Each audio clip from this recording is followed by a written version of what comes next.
Assalamu Walaikum. Hello friends, how are you? Welcome back to our another video.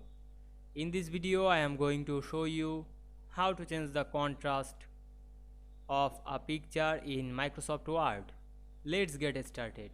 At first we have to open a Word document. Then we go to the insert menu and click picture option.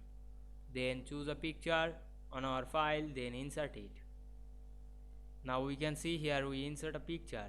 Then we click the picture and go to the format menu. Then we want to change the contrast of this picture, click the correction option. Then choose picture correction option. Then we can see here opened a menu bar. We select the contrast and increase or decrease the contrast to change contrast this image.